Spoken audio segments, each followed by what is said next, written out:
Hello Jai Hind to all the learners. I welcome you all on my YouTube platform. तो धीरे धीरे आप जुड़ जाइएगा हमारे यूट्यूब चैनल पर। तो अभी हमारे साथ अरुण जुड़ चुके हैं, मोहित जुड़ चुके हैं, प्रशांत जुड़ चुके हैं और आप अपने फ्रेंड्स के साथ इस वीडियो को शेयर कर दीजिएगा। और अगर आप इस चैनल पर नए हैं तो चैनल को सब्सक्राइब कर दीजिएगा। आज जो हम अपना चैप्टर कवर करने जा रहे हैं वो स्टैटिक्स है और स्टैटिक्स का ऐसा चार्ट है, आप इस चार्ट को कवर करने के बाद आपके 3 to 4 क्वेश्चन शॉर्ट स्टैटिक्स के आपके एग्जामिनेशन में बन जाएंगे। जो एनडीए का एग्जामिनेशन आपका 10 अप्रैल को कंडक्ट होने वाला है। तो अब आपके पास ज़्यादा नहीं, अप्रॉक्सीमेटली 15 डेज़ के आसपास बचे हैं। तो आपको शॉर्ट मॉक टेस्ट देने चाहिए और प्रैक्टिस करनी चाहिए। तो ये मैंने चार्ट इस वजह से लिया है क्योंकि इस चार्ट से आपके डायरेक्ट एग्जाम में क्वेश्चन आएंगे। इसके बाद आप पीवाईक्यू प्रैक्टिस कर सकते हैं, कोई प्रॉब्लम नहीं होगी। बट आपको वॉच टिल द एंड, आप इसको लास्ट तक देखनी पड़ेगी। तो हमारे साथ ऐसे ऐसे धीरे धीरे बच्चे जुड़ रहे हैं। प्रशांत जुड़ रहे हैं हमारे साथ, अन्नू जुड़ चुके हैं, तो विशाल जुड़ चुके हैं। तो आप ऐसे ही अपने फ्रेंड्स के साथ शेयर करें जिससे ज़्यादा से ज़्यादा बच्चे इस वीडियो को देख सकें। तो आई होप अगर हम इससे स्टार्ट करने जा रहे हैं स्टैटिक्स, तो इसको आप एंड तक देखिएगा। अगर आप इसको सेशन आपको ये पसंद आए, और डेफिनेटली पसंद आएगा, इससे इजीली आपके क्वेश्चन पीवाईक्यू बनेंगे। तो आपको इसको अपने फ्रेंड्स के साथ शेयर करना है और चैनल को सब्सक्राइब करना है। तो हमारा जो चैप्टर है स्टैटिक्स, तो first of all let me very clear कि इसका एवरेज एग्जामिनेशन में आपको पता है कि अगर आपने दिया भी होगा, नहीं भी दिया तो 8 से 12 क्वेश्चन आपके एनडीए एग्जामिनेशन में आते हैं और 4 to 6 क्वेश्चन आपके सीडीएस एग्जामिनेशन में आते हैं। और जो मैं चार्ट कराने वाला हूँ इससे श्योरली आपके 3 to 5 क्वेश्चन आपके इसी चार्ट से बनेंगे। आप ट्रस्ट कीजिएगा। आप एक बार इस वीडियो को सेशन को वॉच करने के बाद आप पीवाईक्यू प्रैक्टिस कर लीजिएगा, मैं इतना गारंटी दे रहा हूँ। उसके बाद आप आके फीडबैक कर देना कि ये चार्ट कैसा था और इसने आपकी कैसे एग्जामिनेशन में हेल्प की। तो हमारे पास जब आप स्टैटिक्स पढ़ते हो तो हमारे पास ये बेसिक टर्म्स होते हैं: mean, median, mode, variance, SD और कोएफिशिएंट ऑफ कोरिलेशन। तो ये बेसिक टर्म्स होते हैं 6। तो ये तो आपको याद होंगे। अगर नहीं भी होंगे तो आपको मैं बता दूं कि स्टैटिक्स अभी आपके पास 15 डेज़ है और ये बहुत, यानी कि अगर आप ये एग्जामिनेशन में 12 क्वेश्चन कवर करता है तो आप इजीली 8 क्वेश्चन आप इसके बना सकते हैं। तो 8 4 जा 36, नहीं 8 4 जा 32, तो 32 मार्क्स आपके इससे बन जाएंगे। तो मेक श्योर आपको इस चैप्टर को करना चाहिए। तो ये जो चार्ट मैं अब कराने जा रहा हूँ 3 to 5 क्वेश्चन आपको इसी से बन जाएंगे, तो ये ज़्यादा फोकस करना चाहिए।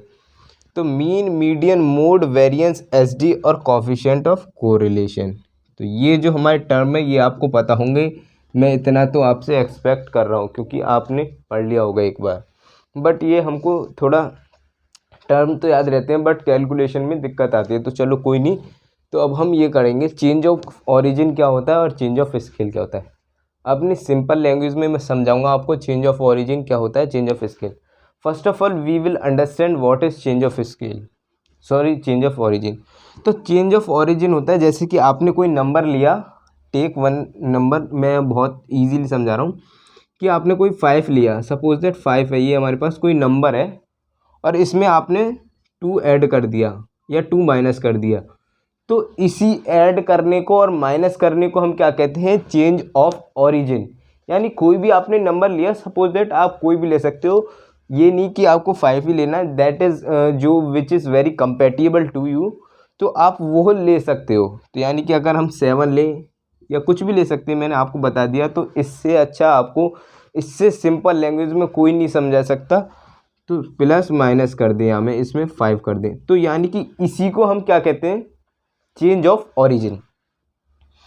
तो फर्स्ट ऑफ ऑल हमें चेंज ऑफ ओरिजिन समझना था और फिर अब हम इसके बाद समझेंगे चेंज ऑफ स्केल क्या होता है। तो चेंज ऑफ स्केल हमारा ये होता है, चेंज ऑफ स्केल का मतलब होता है जैसे कोई भी आपने नंबर लिया 5, आइदर उसमें आप मल्टीप्लाई करोगे और या तो डिवाइड करोगे, मल्टीप्लाई का या डिवाइड का, यानी कि 2 से करो, 4 से करो, वो कोई भी नंबर हो सकता है। तो वो कोई स्पेसिफिकेशन उसके लिए कोई ये नहीं है कि यही नंबर होगा, तो वो आइदर 3 भी हो सकता है। तो इसको हम कहते हैं चेंज ऑफ स्केल और चेंज ऑफ ओरिजिन। तो आई होप मैं करता हूँ, आई होप मुझे कि आपका चेंज ऑफ ओरिजिन और चेंज ऑफ स्केल बहुत इजीली समझ में आ गया होगा। ठीक है, अब इसके बाद हम आगे बढ़ते हैं। तो मीन क्या होता है, first of all we will understand what is mean. Mean का होता है summation of all the observation, यानी कि ऑल ऑब्जर्वेशन का सम होता है अपॉन नंबर ऑफ ऑब्जर्वेशन। यानी कि मीन की बात करें हमारे पास, तो जैसे कि हमारे पास 5 नंबर्स दिए 1 3 4 5 6, तो इसका हमें मीन निकालना है। तो मीन क्या होता है, समेशन ऑफ द नंबर्स, यानी कि सारे नंबर्स का सम अपॉन नंबर ऑफ ऑब्जर्वेशन। इसका फॉर्मूला भी होता है, बट अभी हम रफली समझेंगे जिससे कि हमें, अगर आपको नहीं पता तो हमें आसानी से समझ में आ जाए। तो यानी कि अगर हम 6 और 5 कितना होता है 11। तो ये आपको ज़्यादा कॉम्प्लेक्स नहीं बना रहा मैं, इस वजह से आपको मैं ईजिली समझा रहा हूँ। 6 और 5 कितना हो गया 11, 11 4 15, 15 और 3 18, 18 और 1 19, 19 अपॉन नंबर ऑफ ऑब्जर्वेशन, यानी कि ये नंबर कितने, तो 5। जब हम इससे इसमें डिवाइड करेंगे जो भी हमारा आंसर आएगा, यानी कि अप्रोक्सीमेटली 4 के आसपास आएगा, तो वही हमारा क्या हो जाएगा मीन। उसी को हम क्या कहते हैं, मीन कहते हैं। तो ये भी आपको समझ में आ गया मीन। ऐसे ही हमारा मीडियन निकलता है, मोड, वेरिएंस। मोड का क्या होता है, मोड तो आपका डायरेक्ट एग्जाम में आ जाता है कि, और आया भी है क्वेश्चन इसी तरीके से 3 3 4 4 5 और 4। अब इसमें पूछ लेगा आपको मोड क्या है, तो मोड के लिए आपको क्या करना पड़ेगा इसमें, कि मोड का सिंपल फंडा क्या है कि जो नंबर ज़्यादा बार रिपीट होता है उसी को हम मोड कहते हैं। मोड हिंदी में कहते हैं बहुलक, जो बार बार आता है, यानी कि 4, तो इसमें हमारा मोड हो जाएगा 4, तो मोड उसको कहते हैं। वेरिएंस और एसडी हमारे इंटर रिलेटेड है, और कोफिशिएंट ऑफ कोरिलेशन के लिए एक चैप्टर होता है। तो आपको इतना ज़्यादा जानने की ज़रूरत भी नहीं है, आपको बस मैं ऐसे बताऊंगा जिससे कि आपका क्वेश्चन एग्जाम में बन जाना चाहिए, बस दैट्स इट। तो हम एक का क्या मतलब है आपका, जैसे कि अगर हम बात करें कि क्वेश्चन कैसे आता है, सपोज दैट हमारे पास 5 नंबर कैसे आएगा, आपको क्वेश्चन कैसे आएगा, 5 ऑब्जर्वेशन है, 5 ऑब्जर्वेशन है, और उसका हमारे पास क्या है मीन, मीन दे रखा है हमारे पास 10। मीन क्या है हमारे पास 10। ईच ऑब्जर्वेशन, यानी कि प्रत्येक ऑब्जर्वेशन इज मल्टीप्लाइड बाय 2 और डिवाइड बाय 2 और वॉट एवर, यानी कि प्लस बाय 2 और माइनस बाय 2। तो we will take the example of addition. तो ईच ऑब्जर्वेशन में अगर हम 2 जोड़ देते हैं प्रत्येक ऑब्जर्वेशन में, तो what will be the new mean. New mean क्या होगा, तो हमारे पास न्यू क्या होगा, तो वही मैं आपको बताने वाला हूँ। ऐसा आपको क्वेश्चन आएगा, मेक श्योर ऐसा ही क्वेश्चन आएगा, और आप BYQ भी देख सकते हैं इसके बाद।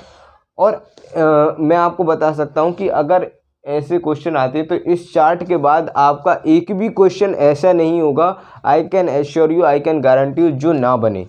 तो आपको इसे कंप्लीट देखते रहिएगा।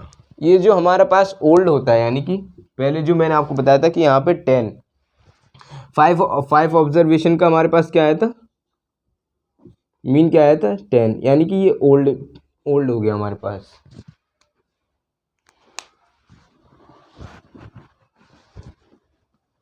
और वो हमसे क्या पूछ रहा है, न्यू मीन। तो यानी कि ये हमारा मीन डिपेंडेंट, ये एग्री करता है। मीन अगर हम ऑब्जर्वेशन में चेंज करेंगे तो हमारा मीन भी चेंज हो जाएगा, यानी कि एग्री करता है और डिपेंडेंट। ऐसे ही हमारा जो मीडियन है, मीडियन भी ऐसे ही करेगा, वो 5 ऑब्जर्वेशन का मीडियन 10 है।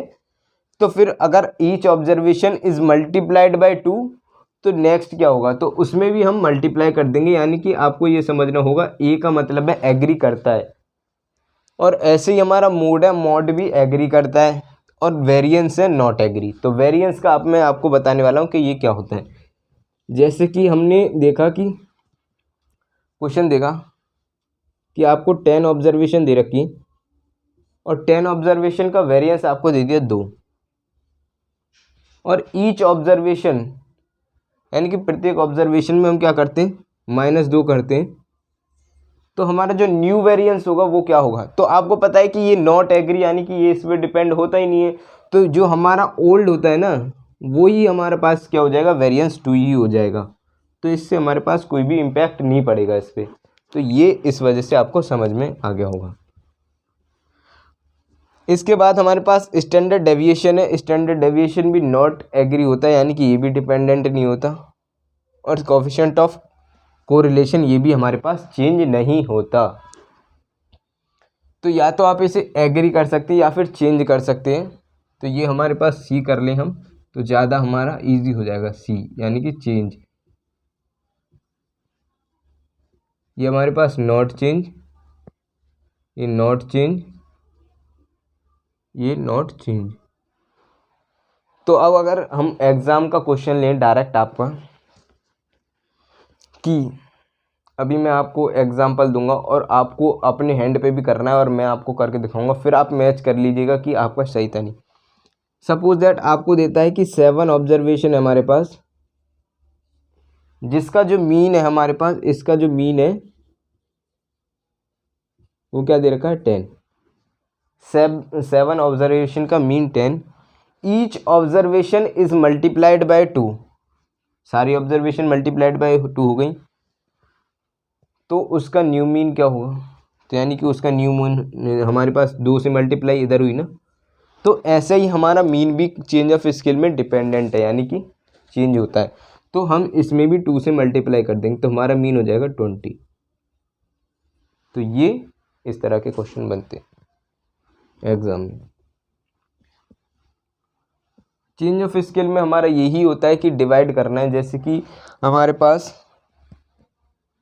20 ऑब्जर्वेशन है, 20 ऑब्जर्वेशन का हमारे पास मोड दे रखा है कितना, 50। If each observation is divide by 5, तो हमारे पास जो न्यू मोड होगा वो क्या होगा, अगर हम इसे 5 से डिवाइड करेंगे तो हमारे पास आंसर आ जाएगा 10। यानी कि अगर आपको ये टेबल पता है तो आपको ज़्यादा टाइम लगेगा भी नहीं, आपका इजीली क्वेश्चन भी एग्जाम में हो जाएगा। तो ये आपको पता होना चाहिए। और ये जो मैंने आपके लिए स्टार लगा रखा है ये बहुत इंपॉर्टेंट है, क्योंकि आपको ये यहाँ पे देखो ये चेंज होगा वेरिएंस, बट यहाँ पे x² लिख रखा है। यानी कि अगर आपको कह दिया कि हमारे पास 2 ऑब्जर्वेशन है और जिसका वेरिएंस दे दिया हमारे पास 4, each observation is multiplied by 4, तो हमारे पास न्यू जो वेरिएंस होगा वो ये नहीं होगा कि 4 2 जा 8, ये नहीं होगा। जो हमारे पास ये x है ना, x क्या है कि जिससे कि हम मल्टीप्लाई कर रहे हैं, डिवाइड कर रहे हैं या फिर माइनस कर रहे हैं या प्लस कर रहे हैं, तो हमें इसका स्क्वायर करना है फर्स्ट ऑफ ऑल। तो 4 का स्क्वायर क्या हो जाएगा हमारे पास, 4 का स्क्वायर हो जाएगा हमारे पास 16, और जब जाके हमें इसमें मल्टीप्लाई करना है, यानी कि 4 में 2 ऑब्जर्वेशन का हमारा वेरिएंस था 4 और हमने मल्टीप्लाई किया इधर, तो 4 16 और 16 के हम इसमें 4 में मल्टीप्लाई कर देंगे, तो ये हमारे पास कितना हो जाएगा 64, यानी कि ये होगा। तो ये आपको ध्यान रखना है और इस तरह से ही हमारा डिवाइड में होगा। तो मैं डिवाइड भी बता देता हूँ, जो कि आपको कोई भी इशू ना आए, प्रॉब्लम ना आए बाद में।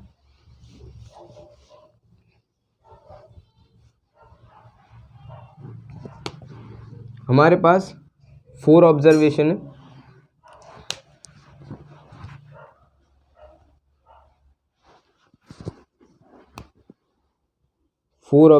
है, इसका जो हमारा वेरिएंस है वो है 16। वेरिएंस कितने दे रखा है हमारे पास 16। तो each observation is divide by 2, तो इसको हमने 2 से डिवाइड नहीं करना, हमें इसका होल स्क्वायर करना है, फर्स्ट ऑफ ऑल स्क्वायर करना है। तो इसका स्क्वायर हो जाएगा हमारे पास 4 ऐसी, और इससे जब हम डिवाइड करेंगे तो हमारे पास वेरिएंस आ जाएगा 4। तो ये हमारा न्यू वेरिएंस होगा, तो ये आपको पता होना चाहिए। तो और ऐसे ही हमारा वेरिएंस भी हमारे पास एग्री करता है, यानी कि चेंज होता है। स्टैंडर्ड डेविएशन भी हमारे पास ये चेंज होता है, चेंज ऑफ स्केल में चेंज होता है। ये आपको ध्यान रखना पड़ेगा। अगर वो बात करता है कि एडिशन में चेंज ऑफ वेरिएंस की, तो वो सेम रहेगा, चेंज नहीं होगा। यानी कि अगर यहाँ पे प्लस की बात कर लेता तो हमारे पास जो 16 है वो 16 रिमेन रहेगा, यानी कि चेंज नहीं होगा, ना ही कोफिशिएंट ऑफ कोरिलेशन में। और ये जो कोफिशिएंट ऑफ कोरिलेशन है वो ना तो चेंज ऑफ स्केल में चेंज होता है, यानी कि और ना ही चेंज ऑफ ओरिजिन में।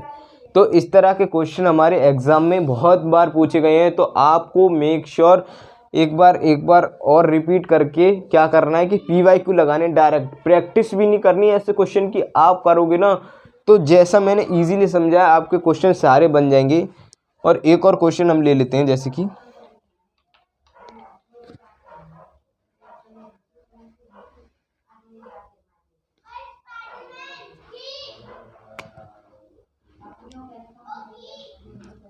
कि हमारे पास 4 ऑब्जर्वेशन है, 4 ऑब्जर्वेशन है और उसका जो हमारे पास वेरिएंस है वो है 2, वेरिएंस 2 है। ईच ऑब्जर्वेशन इज, जो हमारे पास प्रत्येक ऑब्जर्वेशन है उसमें हम 2 ऐड करते हैं तो हमारे पास न्यू वेरिएंस क्या होगा। न्यू वेरिएंस अगर हम ऑब्जर्वेशन में ऐड करेंगे तो ये तो हमें पता है कि वेरिएंस डिपेंडेंट नहीं होता है, क्योंकि चेंज ऑफ ओरिजिन की बात कर रहे हैं यहाँ पे, तो हमारे पास 2 ही रहेगा। और फिर उसके बाद अगर हम क्या करेंगे कि, और इसी के बाद क्वेश्चन को आगे बढ़ा देगा कि उसके बाद जो हमारे पास न्यू वेरिएंस आएगा उसी में मल्टीप्लाई करना है ईच ऑब्जर्वेशन से, यानी 2 से, तो उसके जो हमें होल स्क्वायर से मल्टीप्लाई कर देंगे, यानी कि 2 का होल स्क्वायर से, 2 का स्क्वायर से, 2 का स्क्वायर 4 यानी कि 8।